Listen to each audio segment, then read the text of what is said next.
नमस्कार, स्वागत है आपका आज की खबर में। मैं हूं आपके साथ महिमा शर्मा। नए साल की शुरुआत देश भर में ट्रक ड्राइवर्स के विरोध से हुई थी।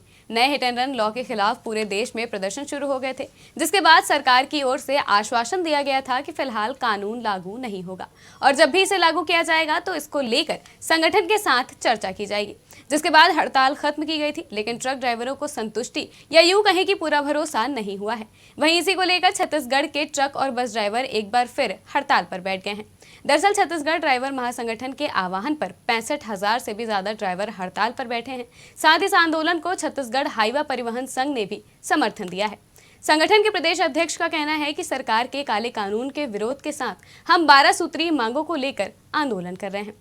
हालांकि उनकी प्रमुख मांग ड्राइवर के खिलाफ कानून को वापस लेना है। उनका कहना है कि दिल्ली में ऑल इंडिया मोटर ट्रांसपोर्ट से सरकार ने बात की थी, जबकि जिन ड्राइवर के लिए कानून बनाया गया है उनसे किसी तरह की बात नहीं की गई थी।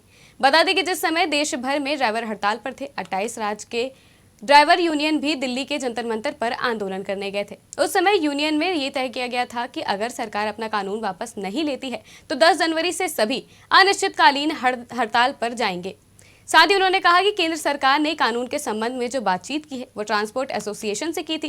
ट्रांसपोर्टर खुद ड्राइवर का शोषण करते हैं और ड्राइवर की आर्थिक स्थिति कमजोर होती है। ऐसे में ड्राइवर की परेशानियां सिर्फ ड्राइवर ही समझ सकते हैं, इसलिए ड्राइवर आज से अनिश्चितकालीन धरने पर बैठे हैं। बता दें कि छत्तीसगढ़ में ड्राइवरों की हड़ताल की वजह से बस, ऑटो, स्कूल बस, मालवाहक गाड़ियां, पेट्रोल डीजल समेत तमाम हैवी व्हीकल्स गाड़ियों के पहिए थम जाएंगे। अब बात करें अगर मांगों की, तो इनमें ये चीजें शामिल हैं। पहला, किसी भी आम नागरिकों के द्वारा ड्राइवर के साथ मारपीट या अभद्र व्यवहार करने की स्थिति में कड़ी से कड़ी कानूनी कार्रवाई का प्रावधान हो। सभी ड्राइवर का अलग से हेल्थ कार्ड जारी किया जाए, जिसमें देश के किसी भी निजी व शासकीय अस्पताल में गंभीर से गंभीर बीमारियों का निःशुल्क चिकित्सा प्रदान की जा सके।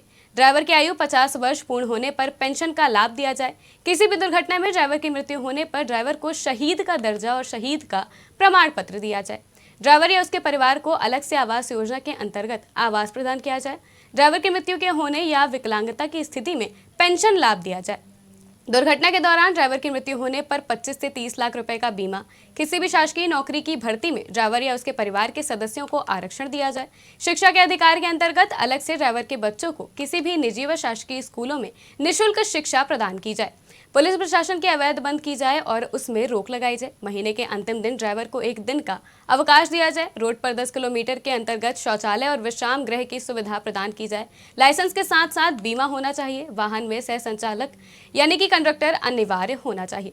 अब सरकार इन मांगों को पूरा करती है या फिर आश्वासन देकर पल्ला झाड़ती है, ये देखना दिलचस्प होगा। फिलहाल के लिए बस इतना ही। देश और दुनिया की तमाम खबरों के लिए देखते रहिए आज की खबर।